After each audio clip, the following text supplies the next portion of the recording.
You're listening to Ernestly Speaking, the only weekly podcast that covers friends, foes, and anything that goes.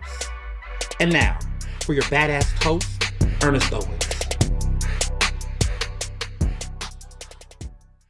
And we're back with a special edition episode of Ernestly Speaking with your host, Ernest Owens, myself. Well, this is a special edition episode, and I was thinking, is this a special edition? Like, does this require its own separate episode? And a lot of you all, the fans listening, I've seen a lot of you all on these streets. It's been an interesting week. And a lot of times my justification for a special edition episode is if the situation is longer than 15 minutes of conversation, where some of these episodes I do, y'all, sometimes we get to 4 hours.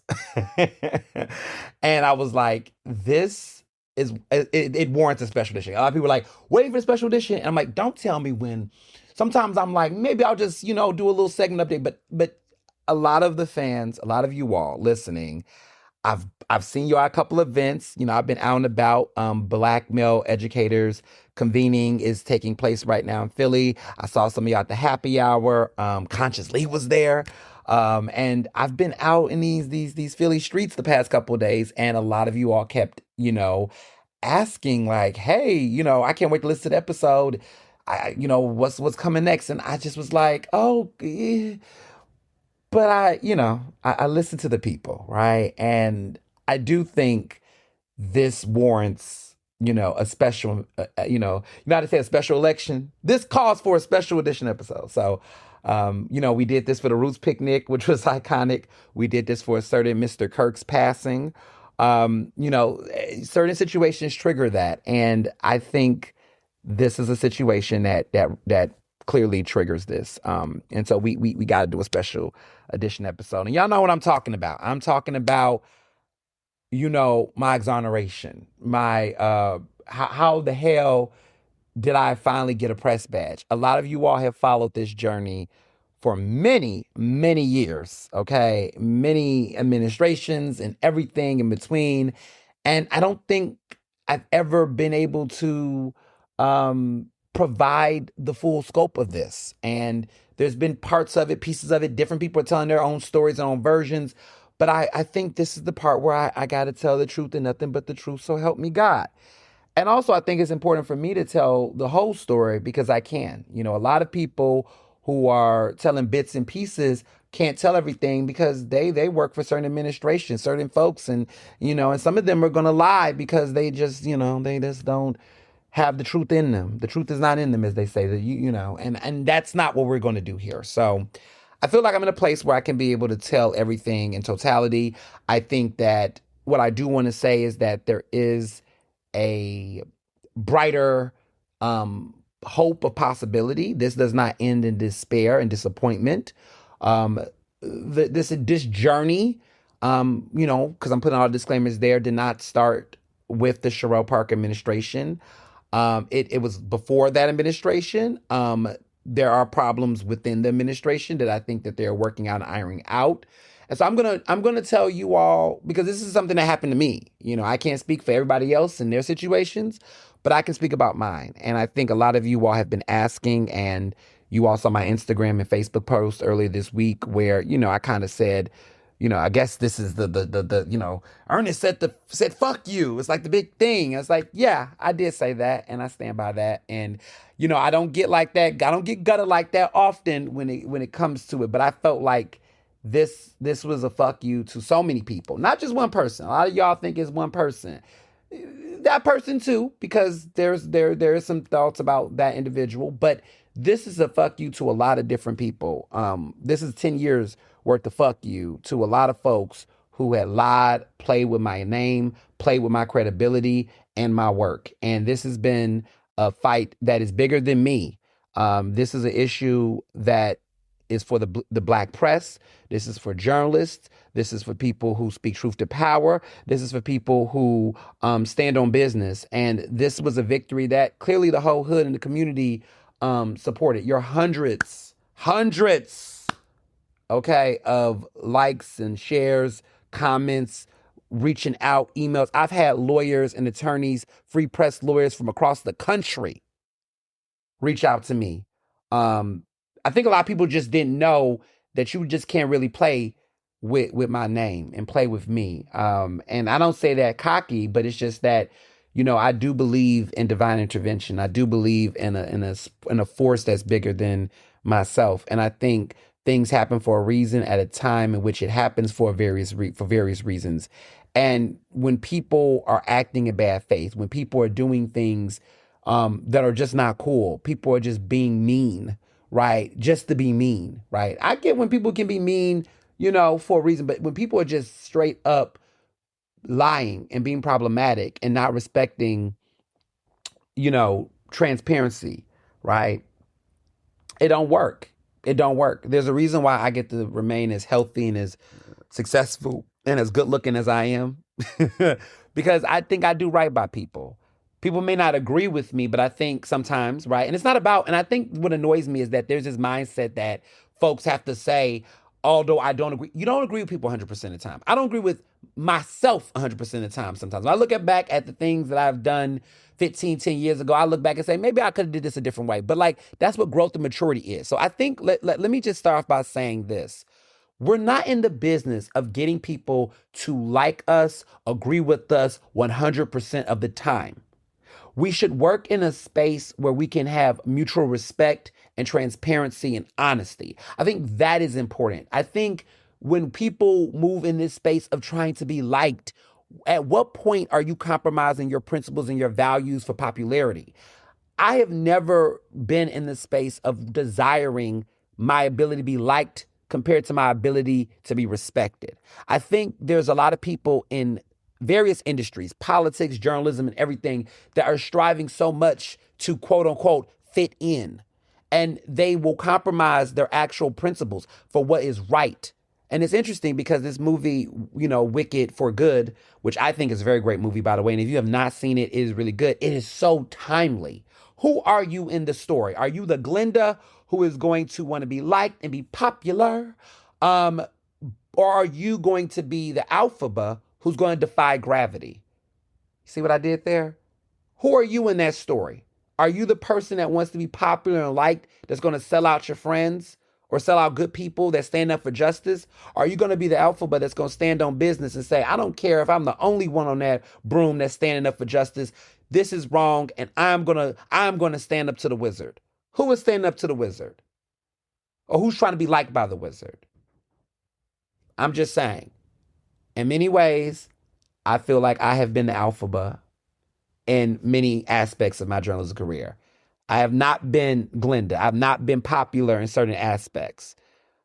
I even though I like pink, pink is one of my favorite colors. I love gold. I love pink. I love black and gold specifically, but I do love me some pink.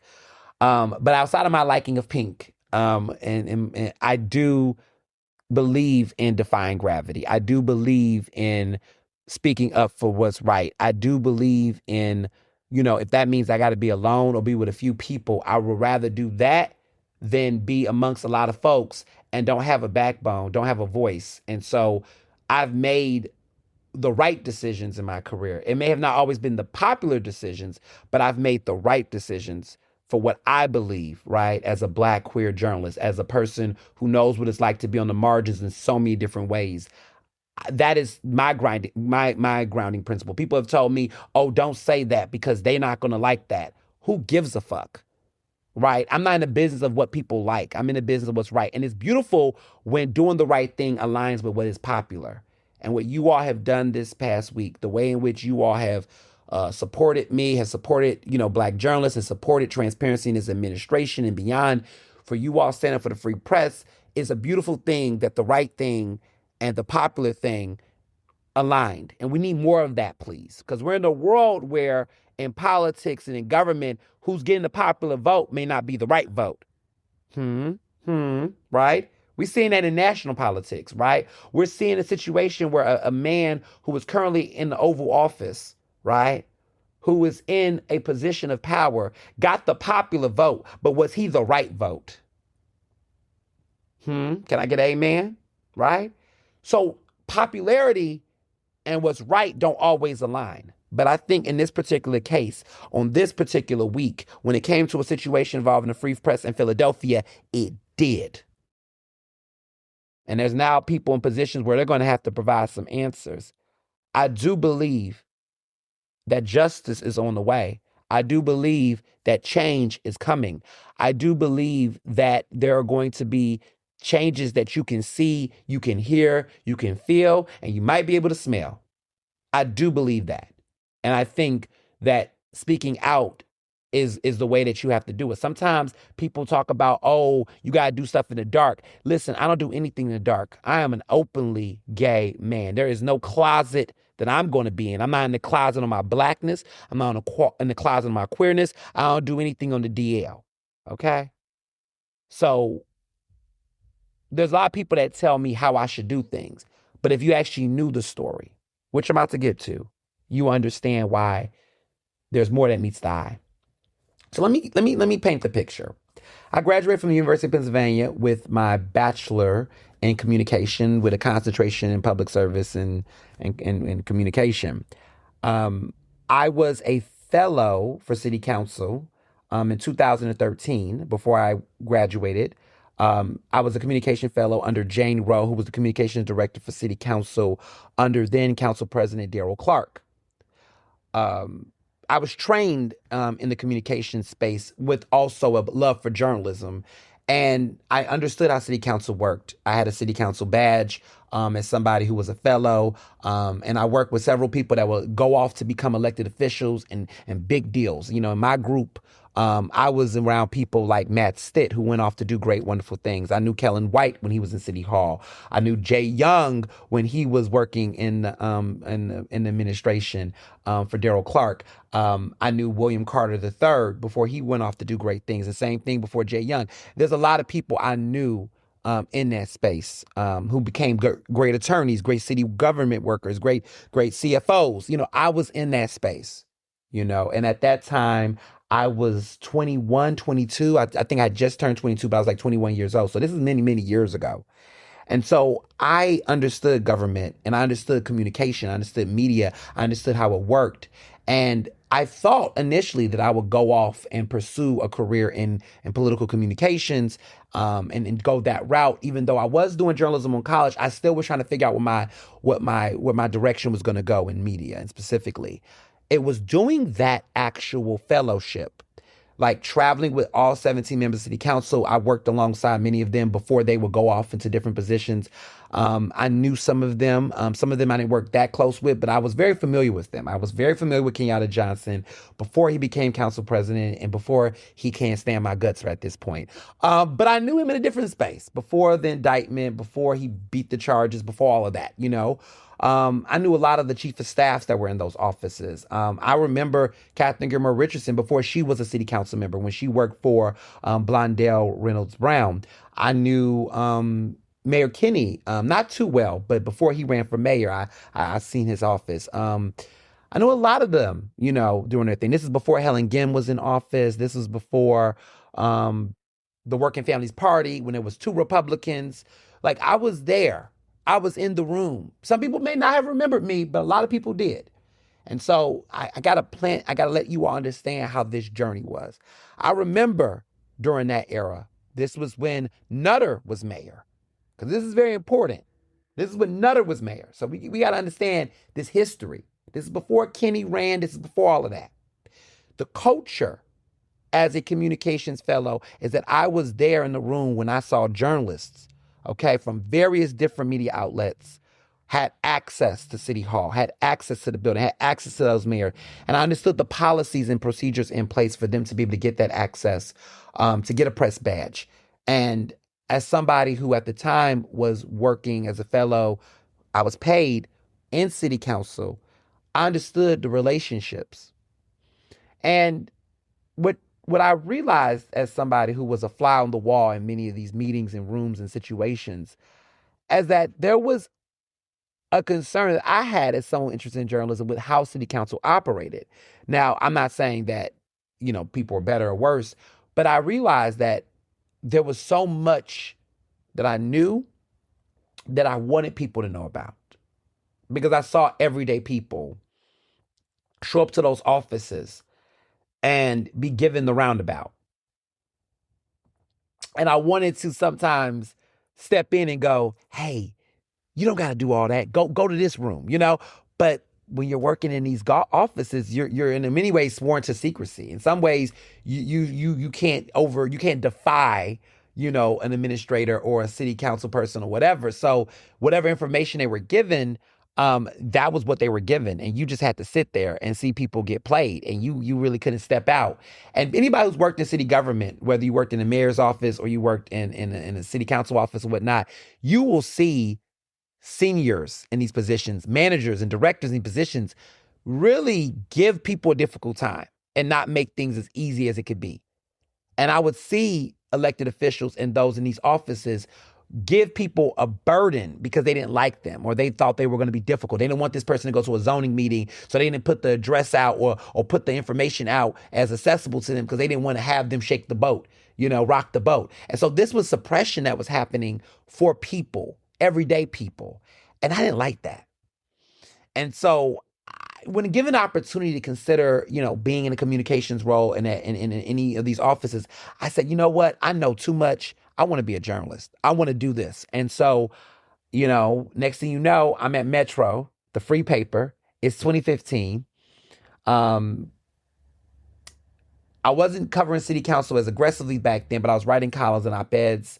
Um, I started to see, I used my column, it was called the Ernest opinion, as a way to give people insight on how government was working and let them know what these things meant, like what a special election meant, what these certain votes would mean, and how committees would work. Because I felt like a lot of people did not have not only proper media literacy, but they didn't have government education to understand the ways in which the government was not being as accessible, as transparent, right? So yeah, they allow people to come to meetings, but they didn't tell people when, or they didn't tell people in a timely fashion. They gave people the last minute, and those things frustrated me as a public individual, as somebody who was invested in civic participation. There was just a lot of barriers there, and I understood, law, right? The Sunshine Act, which we'll talk about later, but the importance of public meetings being accessible to the public. And that was something that I noticed as someone who was in the inside that was now stepping back out. And so when I got into a journalism role, when I was reporting and doing columns and doing writing for Metro, which was the free paper, and I chose to be at Metro because I wanted as many everyday people to be able to get my content and read it. The Inquirer did not, I applied to work at the Inquirer back then when I graduated. They weren't really hiring black journalists then. They're still not really hiring black journalists now. Y'all see what it is. But, a lot of these major media outlets did not hire me. They did not want to, I guess I wasn't qualified, but they didn't hire me. And even the Philadelphia Tribune could go into a whole story about that and some of the homophobia that I remember hearing from certain people that were there. One editor at the time had told me that they were concerned with my alternative lifestyle, and they felt that that would impede upon my ability to cover the Black community. So I've dealt with some shit, y'all. And I think that's why a lot of these people don't like me, because I don't think they thought I was going to stay in Philly. I think a lot of people at the time, I was considering going to Columbia School of Journalism in New York City.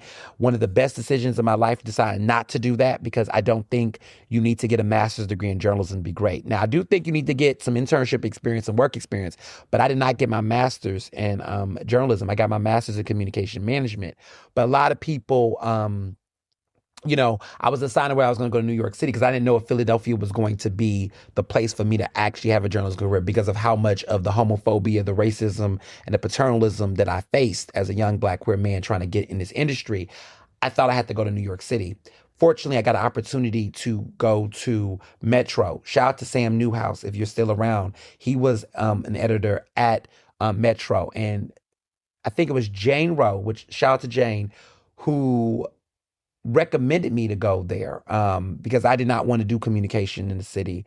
And I think she referred me there. I did an interview, started getting my writing gigs, and a lot of stuff took off. And so I became a writer covering politics, doing this column at a time where that not that many people who look like me, who came from my similar backgrounds, was able to really aggressively cover city council and cover the mayor and cover those issues. Because I was very critical and because I was speaking truth to power, I was not popular. Still not popular in so many ways, but I was not popular. A lot of those individuals, did not allow me to get access to certain events. They were not very nice to me. And I will say, because I do need to shout this person out, Desiree Peterkin Bell, who worked at the Kennedy administration, not the Kennedy administration, Nutter administration. She was definitely a champion, allowing me to get access, to get on a certain press list and get access to Nutter. Even though I was critical of certain Nutter's decisions, they understood the importance of me being able to cover the administration. So the papal visit, I got press credentials for that. I got press credentials for a lot of things. They definitely respected me. Even though, I was doing my job. They understood the job wasn't for me to make this man look good or make this man look bad. It was just for me to tell the truth. And so even though I had got press access to cover the papal visit, when the Pope came in, that was in 2015, they still understood the importance for me as a Black journalist to be able to do that. And so I understood the importance of that. Now, fast forward to 2016, fast forward to when the Kennedy administration comes in, when Jim Kenney's mayor. Everything changed. At this point, I was at Philadelphia Magazine. I was the LGBTQ editor. I had covered gay racism in the neighborhood, and I was very critical of the Kennedy administration on their lack to respond to racism in the LGBTQ community. And at that time, I was reaching out to the Office of LGBT Affairs, which was then led by Nellie Fitzpatrick, who was then resigned, got fired, however they want to put it. And there was a contention between my coverage and the administration to the point where I was not getting invited. I was not getting any press releases. I was not on the mailing list. I did not get a press badge on many requests because I was covering that administration. They was not letting me get any of that. And they were very retaliatory towards me. There were press releases happening. There were people that were having to leak the information to me for me to be able to come. They were not, sending me the information on any updates. I was basically having to get fed information from people who was in the administration, who understood how important it was for me to be in the room. And so I would have to be. I mean, this was so fucking discriminatory, y'all. Like I think about it and I'm still a little bit, just shaken by how disgusting it was. So that in City Hall, because I want y'all to understand how this works. When you have a press badge, right, you're able to come in from the side of the building and you get to just easily tap in. You don't have to go through the metal detectors. You don't have to go through all of the signing in stuff that general public have to do, right? You can just easily get in just like any other government official or city official in the building, like any staffer, right? But if you are a regular, everyday person, you have to go through the metal detectors multiple times. You have to go through several clearances. You have to go through the long line. You have to sign in. Y'all know what I'm talking about. Anybody who's been in the city building know.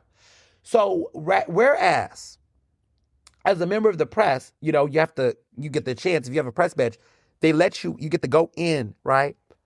If you do not have that access, you have to go in like everyone else. You have to wait a long line. And if it's a big press conference, you could be in line for as long as 35 to 40 minutes. I mean, longer than that sometimes.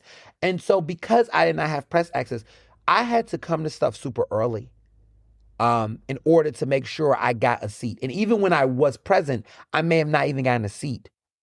I had to stand up. I would have to, make my way through. Sometimes I wasn't even given access to the press gaggle to actually ask the mayor or any elected official a question. This was the type of barriers that I faced. This is what discrimination looks like. This is what it looks like in a free press situation in Philadelphia. That's what Mayor Kennedy did to me. That is what his press office did to me. That is what his comms team did to me. And there were many of them who were like Josh Kruger, the man who was accused of being a pedophile who got killed. That man, he was over the press at one point in time. He was very retaliatory to me. He was a gay man, a gay white man who was racist and was very predatory. And we all know what happened to him in the end and what happened to expose. He was somebody who did not allow me to get access. And he was at the Kennedy administration. Several other people that was in that office, several of them comms directors and people had told me, you're not allowed to, or that's just the mayor's request, or that's his team. We can't do that. We can't. A lot of those people were cowards, and I said, this is not right. This is not okay. But they said the rules were the rules, and so they definitely retaliated towards me. They definitely denied me access. They know what they did. Several of them knew, and that was okay. That was the norm. That was the norm under the Kennedy administration. They denied me. I was a journalist. At that time, I had been a columnist, an editor at large, a political writer at large for Philadelphia Magazine. I'm still a political writer at large for Philadelphia Magazine. For those out here who don't know, I still cover politics from time to time for them. As they're in their transition with the Philadelphia Citizen, more details will come on what my role will look like and what kind of work I will be doing. But I just recently was the co-editor for the most influential Philadelphia Power List. And I was specifically specified to cover politicians and do those write-ups and do that extensive reporting and coverage for Philadelphia Magazine. That is literally the November issue. So for people trying to figure out what I do, I also host the show On the Record with Ernest, which is a weekly public affairs program that covers governmental politics on the local, state, and municipal level. I do that every Sunday from 10 to 11 on 96.1 FM, 900 AM, Progressive Black Talk Media, Word Radio. I do that. I did City Council Live for 2 years. So let me make it be clear that these were the hurdles I was dealing with throughout my entire career. So let's get to the Parker administration, right? I dealt with the Kennedy administration. That was the bullshit. They did not give me access. That was a problem. The moment Sherelle Parker got elected, my big request that I gave to one of the deputy mayors was that I said, listen, this is a new administration. This is a new day. I am a Black journalist. I'm covering this administration. I would love to get access because I should be given and granted access. This is something that is given to white journalists. All of the white political reporters that cover City Hall for the Philadelphia Inquirer has a press badge. They all have access. The white political reporters at KYW, WHYY, you name them, they have access. I was covering City Hall every Thursday, a show that was inside City Council. I was given the round-a-loop. They told me, go to Vincent Thompson, who's the comms director for the council president. He told me he couldn't do it. I had to go to Joe Grace, who was the communications director for the mayor. Everybody was giving me a loop. I go to Joe Grace, the comms director. For the past 2 years, I have been in consistent communication with this man, requesting to get a press badge, requesting to get access. This man, on multiple occasions, told me that he will look into it. He did not know anything about the press badge, which, let me be very clear, was a lie, because he was the comms director for Darrell Clark when Darrell Clark was council president and when Kenny was mayor. He told me he did not know that he had to look into it. He didn't know if they still do that. He was going to look into it. For 2 years, this man kept telling me he was going to look into it. This is the comms director. Throughout that time, we had a respectful relationship. He's friends with me on Facebook. He knows my husband, who was a comms director for Catherine Gilmore Richardson. Mr. Johnson now has his own PR firm. He's not in administration. This man knows me. He's known me for years. He knows that I'm a journalist, despite the fact that he has said in public settings, have questioned my journalism. I'm not a content creator. I'm not an influencer. I'm influential, but I'm a journalist. And I don't think anyone with common sense in this industry would question mark whether or not I am a journalist in Philadelphia. I serve on the board of the Society of Professional Journalists, the oldest journalism association in America. I am the president of the Philadelphia Association of Black Journalists, the oldest Black journalism association in America. I've served on numerous media-related boards. I was the board chairman of Philadelphia Community Access Media, PhillyCam, which is one of the few local community access media institutions in the nation. I currently sit on the board as the vice president regional vice president for the National Academy of Television Arts and Sciences Mid-Atlantic chapter. We do the Mid-Atlantic Regional Emmys. That I am the vice president, the regional vice president, currently in that position. Anyone who would try to question my journalism bona fides in 2025 is either being a bad faith actor, delusional, or a combination of both.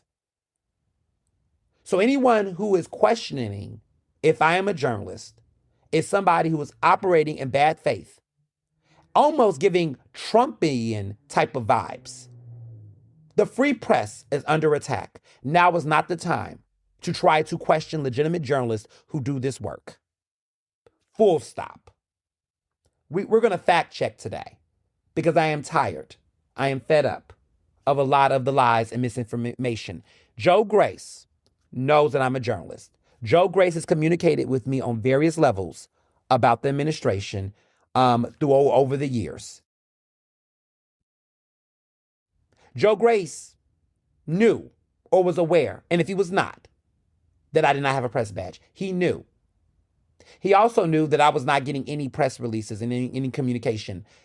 This is the communications director of a major mayor of a major American city. Philadelphia is in the top 10 biggest cities in the country. The fact that I was not on a press list, the fact that I was not having communication with this administration directly on information in a very succinct manner, the fact that I was not given a press badge, even though it was very clear that I am a political reporter in this city, that's a problem. That's a problem. And that's a problem that he knew about for several years. This is a problem that I've consistently have talked to him about. And I was consistently given, like many Black people throughout their careers, Black people, Black and brown folks, y'all know when y'all told, I'll get back to it. I'll look into that. You know what that means. That's a microaggression, people. When a person tells you multiple times, I'm going to look into it, I'll get back to you, and they still don't get back to you, what does that sound like? What does that sound like, Black people? What does that sound like, Black and brown folks? What does that sound like when you're told consistently, I'll get back to you?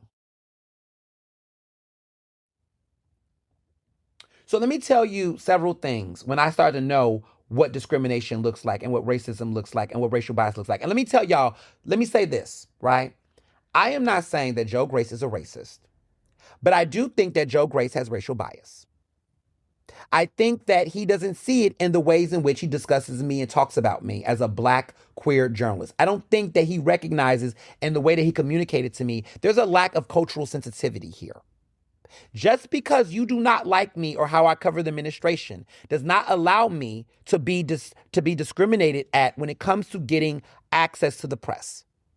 Now, Joe Grace used to be a journalist.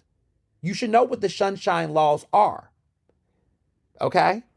Let me read the sunshine laws just in case, because ignorance is bliss sometimes. It should not be bliss here. But I'm going to read this because I think it's important to understand what the law is and what transparency is. Because too often we just simply accept things for what they are without questioning what they should be. And that is not okay. At all. Under any circumstances, it's not okay. So I want to let you all know, Pennsylvania's Sunshine Act. This is the open meetings law. Pennsylvania Sunshine Act requires agencies to deliberate and take official action on agency business in an open and public meeting. It requires that meetings have prior notice, that the public can attend, participate, and comment before an agency takes that official action. The Office of Open Records, OOR, does not enforce the Sunshine Act, but it does provide training on the law. Following, and this is the following, you can look this is a Pennsylvania, this is by the Commonwealth of Pennsylvania, okay? This is Sunshine Act. People need to understand that the free press is protected by the First Amendment of the United States Constitution.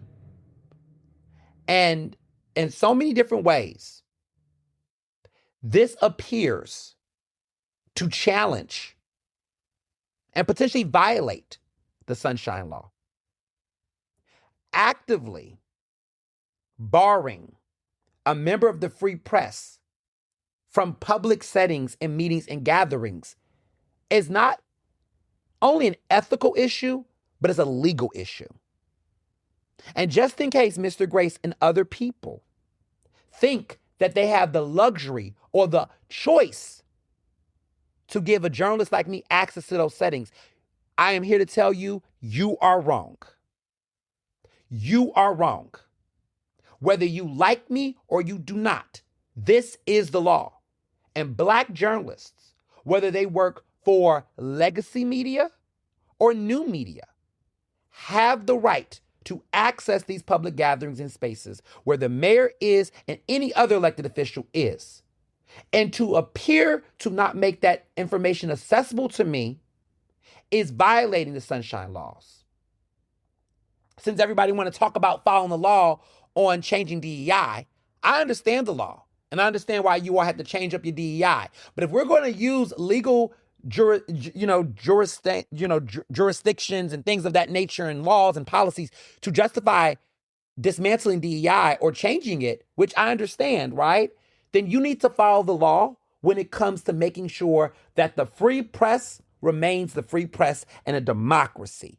It is anti-democratic not to give me access to those open meetings. It is anti-democratic to make your decision based on whether or not you like the way that I cover this administration. It is anti-democratic to do so based on any type of stances on whether or not you feel that the way in which I cover media or journalism is up for debate. That is unconstitutional, that is against the law, and that is anti-democratic. And the fact that several Black journalists have given me the same concerns and critiques makes me think that there is a racial bias. So I'm not saying that Joe Grace is a racist. Let me state for the record. But I do think that he might have a racial bias. And I do think that there is a lack of cultural sensitivity on this issue. And so I want to make that very clear to all of my listeners.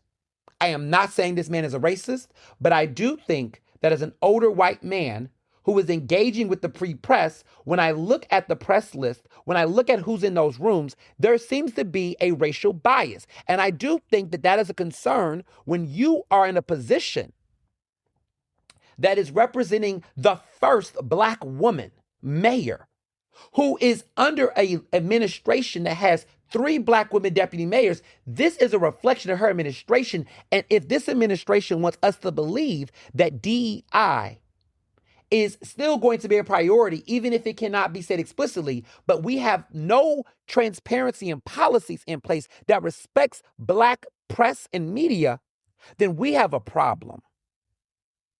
And it is bigger than me. It is not just about Ernest Owens here. Don't use me as a scapegoat because other Black journalists do not have that access. There are people right now, I can tell you, that are Word Radio, that are currently going to City Hall and do not have the proper access to do it. There is a Black producer right now that is at there that covers Philadelphia City Hall every single Thursday and does not have access.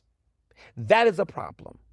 Other Black journalists who are covering these issues do not have the proper access. And there is no current policy in place from this administration as of the time of recording this podcast that explicitly clarifies the route to which they can get access. So here's where I get to this week and the problems that I've had. I was told and informed that a new white reporter that at the time that Anna Orso, who is a political reporter at the Philadelphia Inquirer, I've known Anna Orso for a long time. She is a respected political journalist and she's white and I have no issues with her. And this is not about her or critique about her because she's doing her job as a journalist and she deserves her access, but so does her Black counterparts and peers in this respective space, like myself. When she was on maternity leave, there was another reporter who was at City Hall that needed to be able to cover it. This is another white woman. Her, I think her last name is Fallon. Her first name is Fallon, but she covers politics and she did. She was given an access badge and given access to cover. That made me wonder to myself, how did she get access so quickly as a new reporter on the beat in the Inquirer building, but myself and other Black journalists who cover politics were not given the same express access? And if the badges are supposed to come through the mayor's office or city council told me that it was supposed to go through the mayor. How did that happen, Joe Grace? How did those new reporters get access?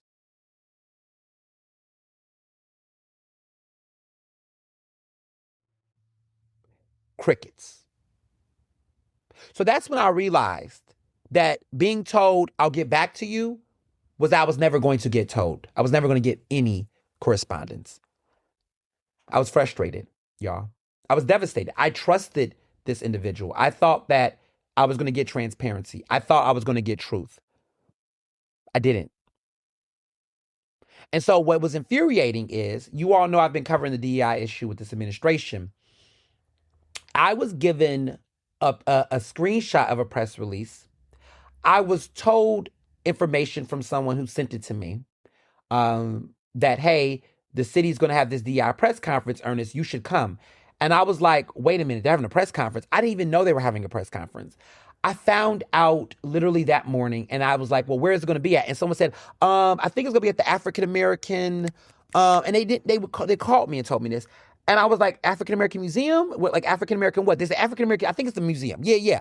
So I shared it to the public and said the African American Museum, because they sent me like a piece of the screenshot. I didn't even get the full, press release or whatever. So I was like trying to get this out to let people know, because this is a public space. This is a public meeting and people should know. So initially I said the African American Museum because they said it was the African American something. I couldn't think of another building called the African American. Like, there's only like one African American building, right? So I was thinking that the mayor would probably have it there, because that makes sense. The mayor's had press conferences and things at spaces like that before. So at the time, people were just like saying, wow, this is performative. They were critiquing the press release and everything like that. And I was only showing what I could be able to get. So Joe Grace decided to get in my comments, right? This man who did not send me the press release, did not put me on a press list, did not actually communicate this to me properly. He decides that rather than actually reach out to me privately, he has my phone number, he has my cell phone, rather than actually, send me this information, he decides to send me a message on my Facebook post. And he sends me this message on my Facebook post, and says, it's at the African American Chamber of Commerce. Now, y'all know why that was a problem for me and why I felt like this was a slap in the face.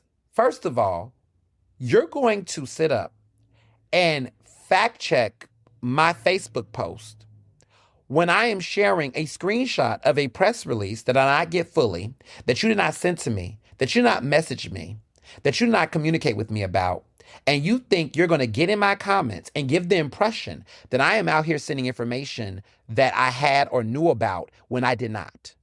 And so my response to him was, thanks for the update. Next time, be sure to have the mayor's administration include me on the press email distribution list along with the other journalists covering City Hall so that I don't have to be sent screenshots of it like a second-class citizen.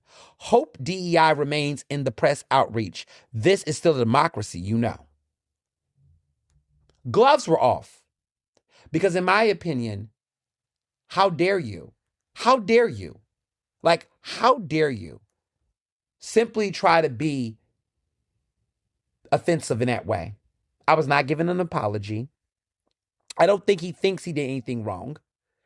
And that's when I said, you know what? I'm sick of this.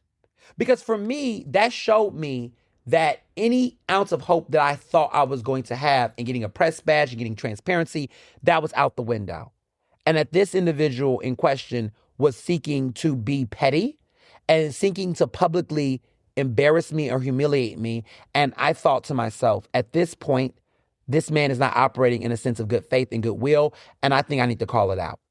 And so after 2 years of back and forth with this administration, I decided that I wanted to speak out. That after, not 2 years, I guess 2013 they were still going, but after a year, even more recent, after a year, because I won't hold him accountable for the people I had talked to during the campaign, because Joe was not on the campaign.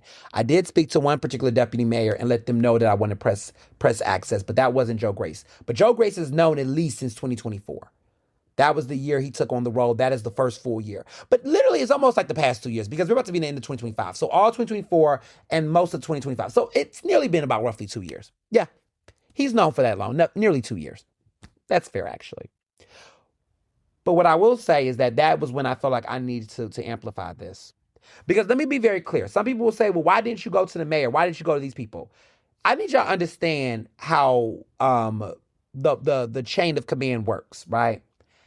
The mayor, right? The comms director serves as the spokesperson for the mayor, right? So one is to believe that when you talk to the comms director, you assume that everybody from the deputy mayors, the chief of staff, that those people are aware, right? That's how it was when I was at City Hall, right? When I used to hear Jane Rose say no to somebody, I know that that no was ran through by the chief of staff and the council president. That's where I grew up. I'm a little old school, but that's how it works in the company, right? As the president of the Philadelphia Association of Black Journalists, if any of my vice presidents or any of my executive members tell you all that we can't do something, they're not making it up on the fly. They done ran up through me. And if they don't know something, they go to me first, and then I tell them, and then they give it down. But that's how it's supposed to work in a pipeline. So I didn't want to be a Karen and go straight to the top because I felt like the man I was talking to was operating in good faith. And I also wanted to respect that if it was a decision from him, I knew that it was also a decision from the mayor and the deputy mayors. That's the impression that I had, okay? That's what I thought. But I unfortunately was wrong. The day of that press conference, I went to the press conference. This was a DEI one that she did, and I asked the question. When I went there, Joe Grace was there. He basically gave me a stern, good afternoon. Not a, I'm sorry for that, I apologize. No, this man arrogantly said to me, good afternoon. And I looked at him and I said, good afternoon, Joe. And that was it. He didn't say anything to me the rest of the time. I go to this press conference, y'all. This is one of my one of the few press conferences I've been to in a long time. The last time I was at a press conference was when the 76ers deal collapsed in January of this year. I think that's when the administration they started not liking me because I was out here just, breaking news, it's been an interesting journey. But anywho, when I went to that press conference, I saw a lack of diversity. Myself and Denise Clay Murray was the only Black political reporters there. There was one Black cameraman that was an independent producer. And there was also Marco, who is Latino, I believe. He's not Black. And he is at the Philadelphia Tribune. That was it. That was it. There was only two Black reporters. I was the only Black political journalist, the only Black reporter that got to ask a question, which I asked the mayor. Denise Clay Murray did not get her question answered, or she didn't get her question asked. Meanwhile, Anna Orso, again, no shade to her at all, but she got to ask two questions. Pat Loeb got to ask a question. Marco from the Philadelphia Tribune got to ask a question. I was the only Black journalist got to ask a question. Denise Clay Murray was skipped over multiple times. Maybe the mayor didn't see her. I saw that Joe Grace was directing her to whose questions to take. Fortunately, I was looking directly facing the mayor directly, where she took my question. It would have been quite interesting if I did not get my question asked, but she asked my question. She answered my question. That happened. Before the press conference, however, the chief of staff of the mayor reached out to me directly and let me know that she was not aware that I was not on the press list, and that she wanted to take a meeting with me to basically clarify that she was not made aware of this. And so what I have been told was that herself and another deputy mayor, because one deputy mayor was made aware. So, the big three, I will say 2 out of the big 3 was not aware. But one deputy mayor who worked on Sherelle's campaign, she was aware because I directly had told her about this. Now, she may have told Joe to handle it, but I will say that the chief of staff for the park administration was not aware, and that the deputy mayor, that was not the one that worked on the campaign with the mayor, was also told me that they were not made aware. So I want to make sure that I'm letting everybody know who knew what and who whatever. I had a meeting with senior leadership, not with Joe Grace, but I had a meeting with senior leadership, not with the mayor. I discussed my concerns. Y'all, I was put on that press list. and I was given a press badge immediately.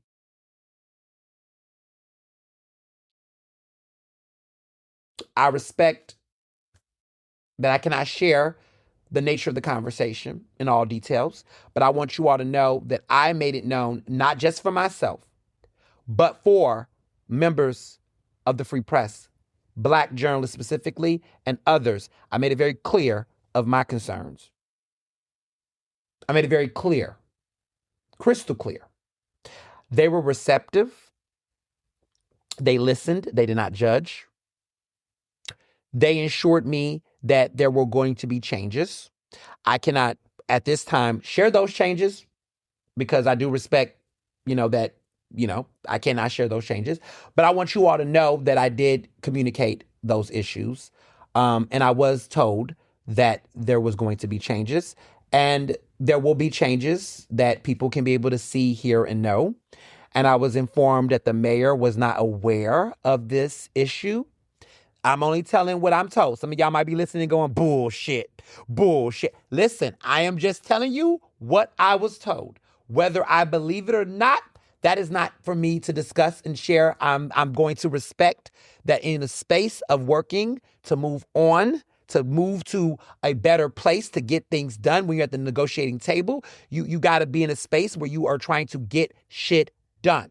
So I am in get shit done mode. I do not have time to relitigate who, what, where. I can only tell you what was told to me. What was told to me was that the chief of staff directly was not aware of this issue regarding my press access issues. That was what was told to me. And that one of the deputy mayors was not aware of it as well. That was what I was told. I share my concerns. I was told that there will be changes. There will be conversations, that this is not going to start and stop at me, but there will be other issues. What I will tell you all is that they currently do not have a policy, and that is a problem. Now, they might be working on a policy. I would think that they would be. I think it's fair to assume that they would be working on a policy, because to not have one, that kind of tramps on possible sunshine laws. So I do think that they will, I would assume, it's safe to assume that they be working on a transparent policy, because there is inconsistencies right now on how they pick and choose who gets one and who doesn't. And that can be received as discriminatory. Because if you can choose that Fallon at the Inquirer can get one, but Ernest Owens don't, how do you make that determination if there's no actual policy in place? See, policies and laws help govern to make sure there's actual equity and access and equality. If it was going to be rejected or denied, I need to have a rationale for why. Is there an application process, right? So there's just a lot of issues that need to be clarified. And I think that the administration that is being led by Black women who understand what discrimination looks like, I do have some level of faith. And I am going to come with an open heart to hopefully see that now that new ears and eyes are on this case, that they're going to address these issues. So I do want the community that has been dealing with this shit, like I've been dealing with for 10 years, but some of you all have been dealing with it. I want people to have a sense of optimism when it comes to this issue. I'm not saying that y'all need to have optimism in the administration. I am not a spokesperson. I am not a cheerleader. I am somebody that's just trying to get my job done and make shit happen. But when it comes to this particular issue, I have made my concerns. I am in a space of listening. I'm in a space of monitoring. And let's be clear, the Philadelphia Association of Black Journalists and our respective partners are going to be monitoring the situation and making sure that there is transparency. That is what you can get from myself. And I will tell you that the senior leadership in that administration has been very receptive and open to that level of discourse and dialogue. So I want to be very transparent about that. And I want people to understand who was very pivotal.